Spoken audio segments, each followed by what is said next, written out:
It's really important to us that we're a community health center. We're taking great care of all those 13,000 people that come through our door for medical services. But we're a public health entity in a way also, looking at our whole community, at the 35,000 people that live in Jamaica Plain and thinking about their health needs. Our philosophy starts with the understanding that everybody deserves a right to have a healthy life. The challenges our patients face are varied, and we will never have fair, equitable, and safe healthcare without understanding that racism is a factor that's driving against our goals. We've kind of layered on top of our identity as a racial justice organization, and that's a little different than most community health centers. We really propose that racial justice is equity because equity equals fairness and justice. 10 years ago, we got clearer about how we needed to understand the history of structural racism in this country, to be able to see patterns in the ways people are interacting with social determinants of health.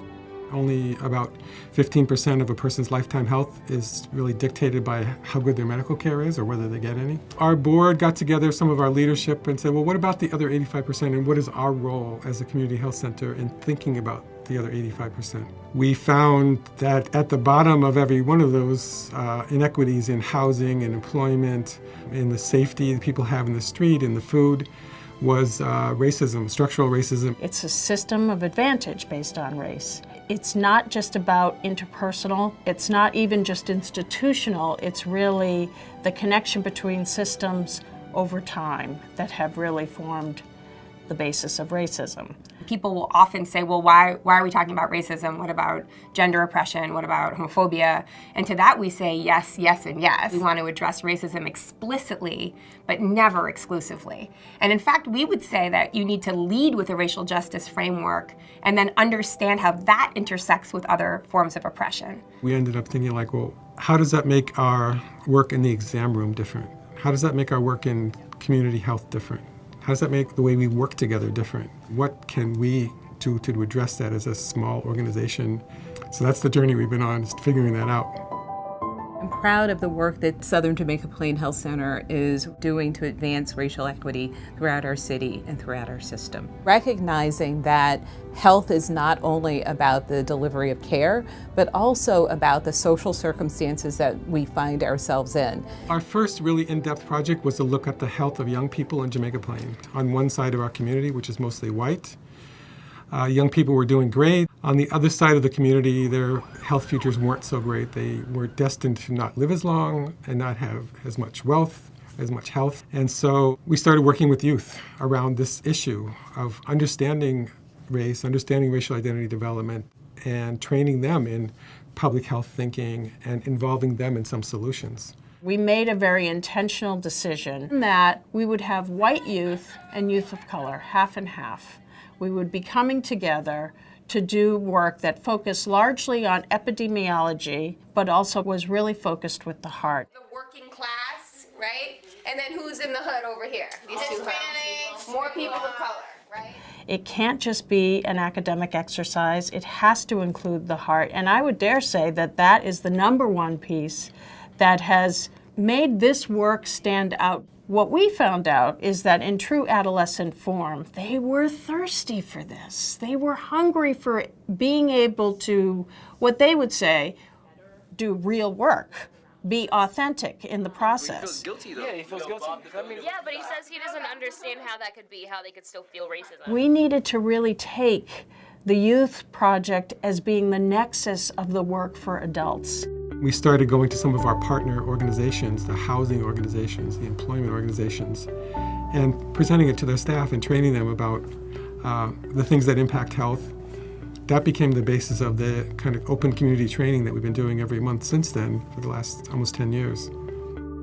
This was a kind of grassroots effort that has grown, somewhat organically, but also strategically. They're figuring out a model that allows them to offer this training and these services beyond the walls of the health center, to be able to provide this incredible resource to people outside of our system. It's always hardest to do this work at home. We shifted that and made it a requirement for all of the staff, all 100 people who work here, and to do the training and to have orientation so that new folk are also trained as they arrive.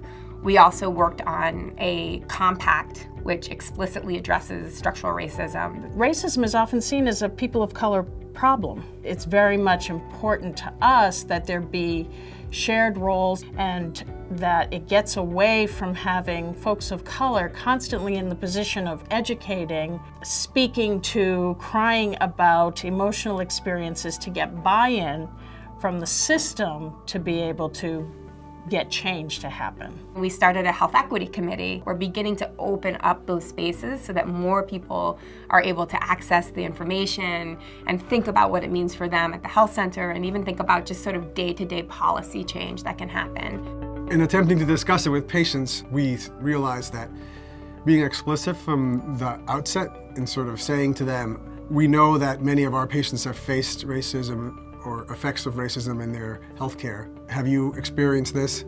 Turned out to be a way to begin a conversation that was comfortable for the patient and allowed us to get a better understanding of how we can respond and support them. Over the years, we've worked with Southern Jamaica Plain Community Health Center on many initiatives on youth trauma prevention, oral health equity project, and we've done the racial justice and health equity trainings. We were able to bring them on board to an initiative that we call the Pursuing Equity Initiative, where we've actually invited 8 healthcare partners from around the country in exploring healthcare's role in pursuing equity. One thing I really always appreciate, that they keep us honest. They always keep race at the center of the discussion, and they're very explicit about it, and they push us and all their other partners to make Boston a healthy city for all its residents. They do not back down from this work, and it is hard. This is hard work. They continue to challenge themselves, and they continue to challenge us, and they continue to challenge our other partners in this work. We are trying to improve the health of our patients in our community. We're trying to improve as an organization and just follow that path where it goes, share with other people, learn from other people. And as the leadership, we're trying to create the framework that it can happen. I think there's a real neutrality that's assumed in healthcare space, and that our role is to just sort of treat everybody the same and do everything equally. Our analysis really shifted when we started to understand that that's literally impossible, because we're operating in systems that by definition were designed to function unequally and really inequitably. If we look at it as a systems problem, then we can potentially bring systems solutions to start dismantling the harmful processes and structures and redesigning those in a way that are advantageous to all of us, and particularly to those who have been disadvantaged in the past. This has to be the work that gets done now. We're at an incredible time for it to be happening. Our youth are looking to us as adults to set the stage. And that's why we can't afford to miss this opportunity and our responsibility to continue with this movement.